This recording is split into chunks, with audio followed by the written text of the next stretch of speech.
దేశ ప్రధానిగా నరేంద్ర మోడీ 12 సంవత్సరాల పాలన విజయవంతంగా పూర్తి చేసుకున్న సందర్భంగా రాష్ట్ర బీజేపీ పిలుపు మేరకు సంగారెడ్డి జిల్లా పటాన్చెరు జేపీ కాలనీలోని పంచముఖ హనుమాన్ ఆలయంలో ప్రత్యేక పూజలు నిర్వహించారు.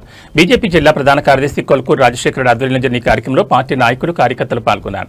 ప్రధానమంత్రి నరేంద్ర మోడీ దేశానికి అందిస్తున్న నాయకత్వం ప్రపంచవ్యాప్తంగా ప్రశంసలు అందుకుంటోందని బీజేపీ జిల్లా ప్రధాన కార్యదర్శి కొల్కూరు రాజశేఖర్ అన్నారు. స్వాతంత్ర్య అనంతరం దేశ అభివృద్ధికి కొత్త దిశను చూపించిన నాయకుడిగా మోడీ నిలిచారని పేర్కొన్నారు. కరోనా మహమ్మారి సమయంలో భారత్లో తయారైన వ్యాక్సిన్లను అనేక దేశాలకు అందించడం ద్వారా ప్రపంచ ఆరోగ్య రక్షణలో కీలక పాత్ర పోషించారని తెలిపారు. అలాగే ప్రపంచవ్యాప్తంగా ఆర్థిక సవాళ్లు నెలకొన్న సమయంలో కేంద్ర ప్రభుత్వం అమలు చేసిన ఆర్థిక విధానాల వల్ల భారత ఆర్థిక వ్యవస్థ బలోపేతంగా నిలిచిందని అన్నారు.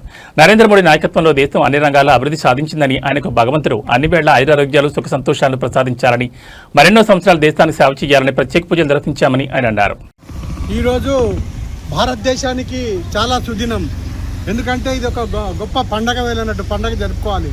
భారతదేశంలో ఉన్న 6 లక్షల గ్రామాల్లో కూడా కార్యకర్తలు జనాలు మొత్తం కూడా హారతులు ఇచ్చి నరేంద్ర మోడీ గారు అత్యధిక కాలం భారతదేశాన్ని పరిపాలించారు కనుక ఈయన పరిపాలన ఇంకా కొన్ని 10 సంవత్సరాలు 10, 20, 30 సంవత్సరాలు సాగాలని, ఆయనకు ఆయురారోగ్యాలు ఇవ్వాలని చెప్పి భగవంతుణ్ణి పటాన్చెరు భారతీయ జనతా పార్టీ కార్యకర్తలమంతా వచ్చి ఈ వీర హనుమాన్ ఆలయం జేపీ కాలనీ పటాన్చెరులో మేము వారి పేరు మీద అర్చన చేయించి వారికి ఆయురారోగ్యాలు ఇవ్వాలని కోరుకుంటాం. ఎందుకంటే ప్రపంచం మెచ్చిన నాయకుడు, ప్రపంచంలోనే ఇంత గొప్ప నాయకుడు లేడు.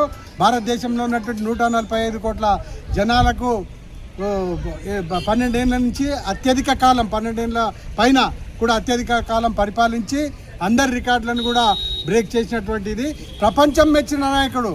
భారతదేశమే కాదు, ప్రపంచంలో ఈరోజు ఏ మీడియా తీసుకొని గొప్ప పెద్ద పెద్ద బీబీసీ లాంటివి, CNN లాంటివి కూడా మరి నరేంద్ర మోడీ గారి నాయకత్వాన్ని మెచ్చుకుంటున్నారు.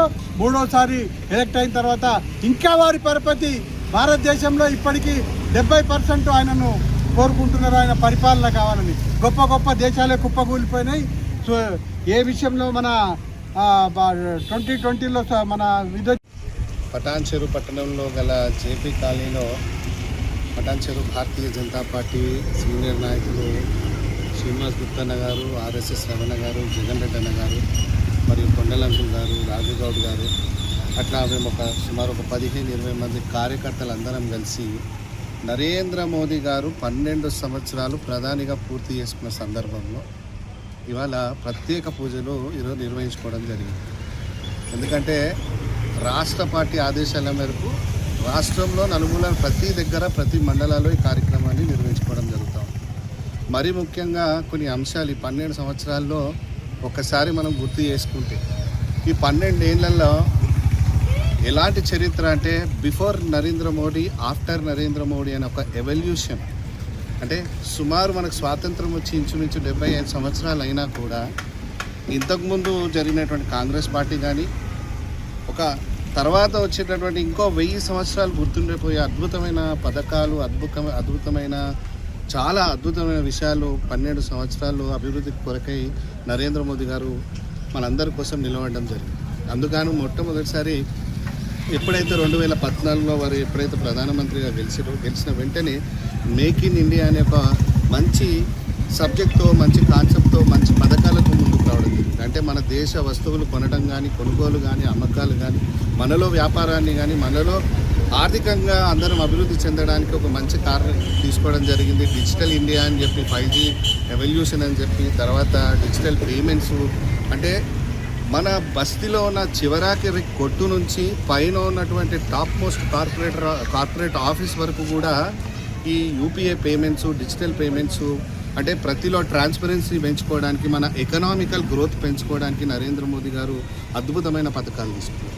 2016-17 ప్రాంతంలో GST అని చెప్పేసి ఒకటే దేశంలో ఒకటే పన్ను ఉండాలి, అంటే 1 నేషన్ 1 చట్టం, అంటే ఒకటే ట్యాక్స్ ఉండాలనే ఉద్దేశంతో నరేంద్ర మోదీ గారు GST తీసుకున్నటువంటి అద్భుతం. ఎందుకంటే మొత్తం వరల్డ్ లెవెల్లో, నేషనల్ లెవెల్లో చూసుకుంటే మన భారతదేశం ట్యాక్స్ పేయింగ్గా అది నంబర్ 1 స్థానంలో ఆ ఒక్క సంవత్సరం 2000 ఎప్పుడైతే GST అమల్లోకి వచ్చిందో అప్పటి నుంచి స్టార్ట్ అవ్వడం జరిగింది. 2019లో చాలామంది కిసాన్లు, ఫార్మర్స్ కోసమని వారు నిలబడినటువంటి పరిస్థితి. కిసాన్ సన్మోదయం అని చెప్పేసి వారి నిధి నుంచి వారి ఫార్మర్స్కి మన రైతులకు చాలా విషయాలు కూడా వారు ప్రతి 6 నెలలకు ఒకసారి వాళ్ళ అకౌంట్లో డబ్బులు జమ చేయడం, రైతుల పట్ల కూడా నరేంద్ర మోదీ గారు నిలబడడం జరిగింది. అదే కాకుండా 2020లో మనందరికీ తెలుసు ఒక పెద్ద విపత్తి అంటే ఒక పెద్ద మహమ్మారిని చుట్టుముట్టినప్పుడు దేశంలో 150 కోట్ల మంది జనాభా ఉన్నప్పుడు చుట్టుపక్కల ఉన్నటువంటి దేశాలు కూడా అన్నీ అనుకున్నాయి, అరే 150 దేశాల్లో ఉన్న మహమ్మారిని అటాక్ చేసి మొత్తం భారతదేశం ఖతమైపోతుందన్న పరిస్థితిలో నరేంద్ర మోదీ గారు మంచి సమన్వయంతో ఆ రాష్ట్రాల ముఖ్యమంత్రులతో సమన్వయం చేసుకొని ఉన్నటువంటి మెడికల్ సిస్టమ్ని కానీ తర్వాత వారి తీసుకున్నటువంటి నిర్ణయాలకు మరి అందరికంటే మొట్టమొదటిసారిగా వ్యాక్సిన్ 2 లార్జెస్ట్ వ్యాక్సిన్ రిలీజ్ చేసి మరి ఈ మన చుట్టుపక్కల ఉన్నటువంటి అన్ని దేశాలకు కూడా మనము ఎక్స్పోర్ట్ చేయడం జరిగింది. అంటే దాని దిక్కెళ్ళి ఒకసారి మనం ఆలోచిస్తే చుట్టుపక్కల ఎన్నో దేశాలకు మనము వ్యాక్సిన్ని సప్లై చేయడం జరిగింది. 2022లో కానీ 23లో కానీ 24లో కానీ ఒకసారి తీసుకున్నట్టయితే తర్వాత వచ్చినటువంటి ఇప్పుడు అంతకుముందు వచ్చినటువంటి పుల్వామా అటాక్లో ఏ రకంగా అయితే తీసుకుంటే సర్జికల్ స్ట్రైక్ అనేది కార్యక్రమం తీసుకున్నప్పుడు